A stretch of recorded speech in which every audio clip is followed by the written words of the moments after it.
ہم یہ شکوہ کرتے ہیں کہ ہمارے ملک میں نظام کمزور ہے، غریب اگر ذرا سی غلطی کر لے تو قانون فوراً حرکت میں آ جاتا ہے، جبکہ طاقتور اور بااثر لوگ بڑے سے بڑا جرم کر کے بھی بچ نکلتے ہیں۔ ہمیں لگتا ہے کہ شاید یہ مسئلہ صرف ہمارے ساتھ ہی ہے، لیکن حقیقت میں یہ کہانی ایک ایسے ملک کی نہیں ہے بلکہ پوری دنیا کی ہے، اور دنیا کے مختلف نظاموں میں انصاف اکثر طاقت، پاسپورٹ اور ریاستی اثر و رسوخ کو دیکھ کر بدل جاتا ہے۔ اس کی ایک حیران کن مثال ایویشن سے سامنے آئی، جہاں ایئر ایشیا کی ایک فلائٹ ویتنام سے تھائی لینڈ جا رہی تھی۔ ٹیک آف کے فوراً بعد ایک مسافر اچانک کھڑا ہو گیا، چیخنا چلانا شروع کر دیا اور بار بار کہنے لگا کہ جہاز کا دروازہ کھولو، دروازہ کھولو، مجھے نیچے اترنا ہے۔ جب عملے نے اسے روکا تو وہ مزید مشتعل ہو گیا، دروازہ کھولنے کی کوشش کرنے لگا، مسافروں کو دھکے دیے اور پھر حالات اس حد تک بگڑ گئے کہ اس نے اپنے کپڑے اتارنا شروع کر دیے اور نیم برہنہ حالت میں جہاز کے اندر ادھر ادھر دوڑتے ہوئے، گالیاں دیتے ہوئے اور لوگوں کے اوپر ہاتھ اٹھانے لگا، جس سے پورے جہاز میں خوف پھیل گیا۔ صورتحال قابو سے باہر ہوتے دیکھ کر پائلٹ کو مجبوراً ایمرجنسی لینڈنگ کرنا پڑی، جہاز تھائی لینڈ اتار دیا گیا اور پولیس نے موقع پر پہنچ گئی،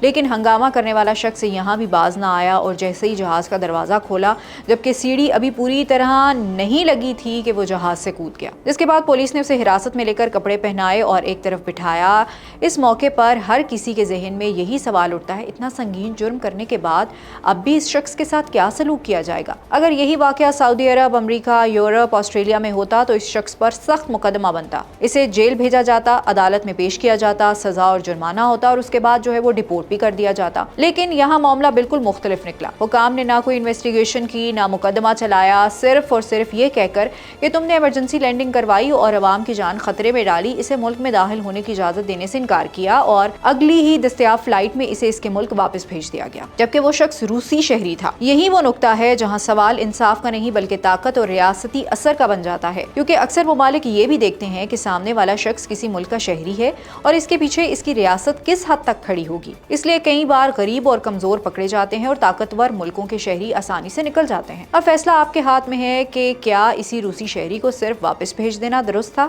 یا پھر اسے سخت سزا ملنی چاہیے تھی تاکہ مثال قائم ہوتی؟ اپنی رائے کامنٹ باکس میں ضرور دیجیے گا۔